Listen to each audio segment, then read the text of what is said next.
এখানে উপস্থিত আছেন আমাদের শক্তিপুর উপজেলার প্রত্যেকটি ইউনিয়নের সম্মানিত চেয়ারম্যানবৃন্দ, সামনে বসে আছেন সাংবাদিক ভাইয়েরা, ডান পাশে সামনে বসে আছেন শক্তিপুরের বীরবিক্রম জনতা, এবং ডান পাশে আমার মহিলা আওয়ামী লীগ, ছাত্রলীগ, যুবক লীগ, কৃষক লীগ এবং ছাত্রলীগের নেতৃবৃন্দ।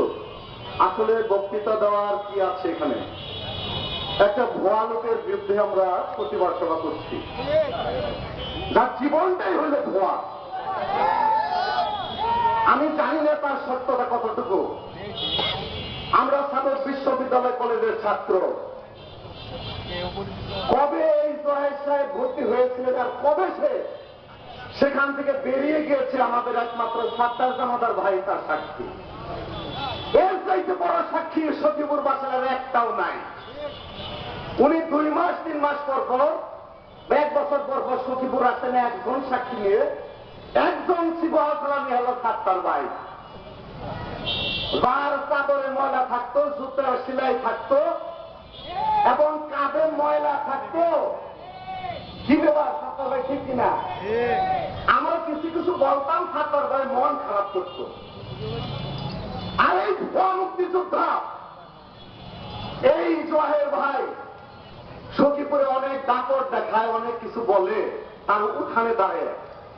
আরে ভাই, আপনি ফ্রিডম ফাইটার, একবার আপনার খতিয়ান এই পড়া সত্তর এসে দান।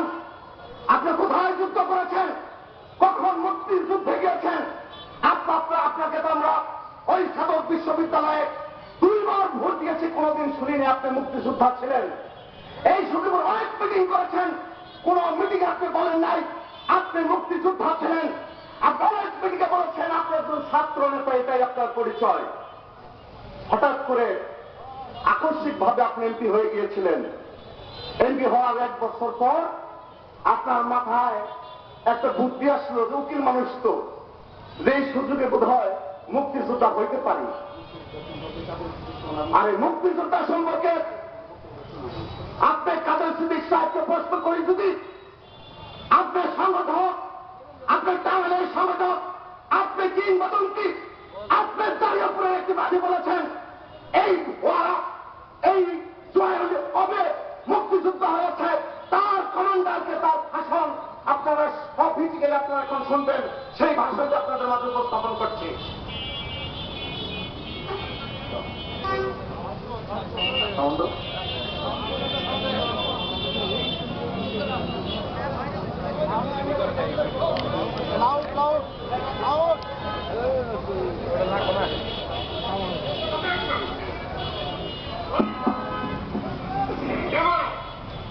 আমাকে যে সমর্থন দিয়েছে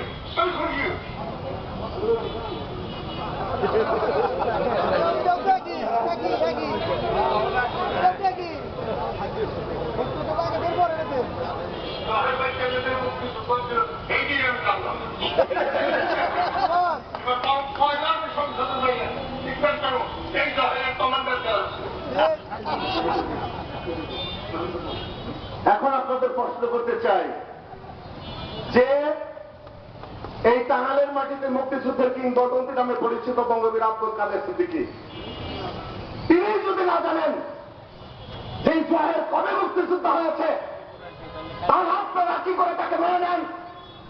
আগামী কিছুদিনের মধ্যে এই ভুয়া জহের টাঙ্গাইলের মাটিতে তার সাধারণ সম্পাদক থাকবে না, এটা আমি হলফ করে বলতে পারি। যে কোনো লড়াই শোনাবে, আমরা বলতে চাই যে কাদের সিদ্দিক সাহেবকে প্রশ্ন রাখতে চাই, আগামী যে কোনো আন্দোলন লড়াই শোনাবে, আপনার যখন এই পরাচত্বরে কোনো মিটিং আসবেন, আপনাকে পরিষ্কার ভাবে খোলাসা করতে হবে আপনি এই জহিরুল ইসলাম কবে মুক্তিযোদ্ধা হয়েছে তার স্বীকৃতি আপনাকেই দিতে হবে। আর যদি সেই স্বীকৃতি আপনি না দেন, আপনি কিন্তু প্রশ্নবিদ্ধ হয়ে যাবেন এই বাংলাদেশের মুক্তিযুদ্ধের মাধ্যমেই।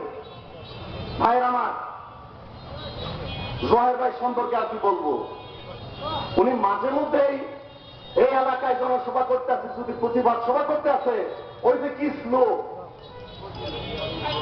আমাদের বদি ভাই এখানে অনেক সাক্ষী আছেন, অনেকে জানেন না। আমরা যখন করটিয়াতে পড়তাম, এগুলো হলো আমাদের মোরাদ ভাইয়ের সৃষ্টি।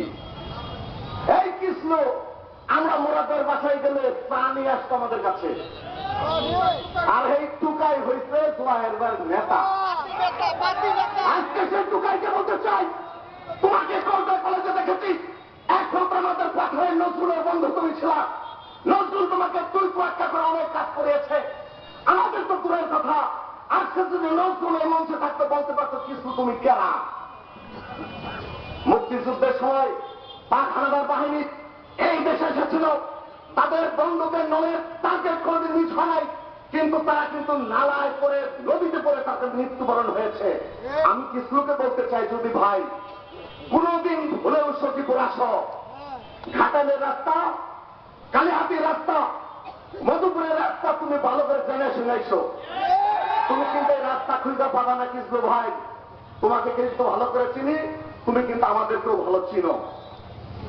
আজকে নোলাতে যে মিটিং তুমি করেছ, যে উচ্চতর সাহস তুমি দেখিয়েছ, বাংলার মাটিতে তুমি যেখানেই থাকো, ওই বাংলার তোমার নেতাকে নিয়েই তার আপাতমস্তকে মাপ চাইতে হবে, তাহলে সখীপুরের মানুষ, বাছলের মানুষ তোমাকে কোনোদিন ক্ষমা করবে না। আজকে ছোটমণি একটি প্রশ্ন তুলেছে, তার সাথে আমি একমত। তোমার অ্যাডভোকেটের সার্টিফিকেট আমার মনে হয় ভুয়া।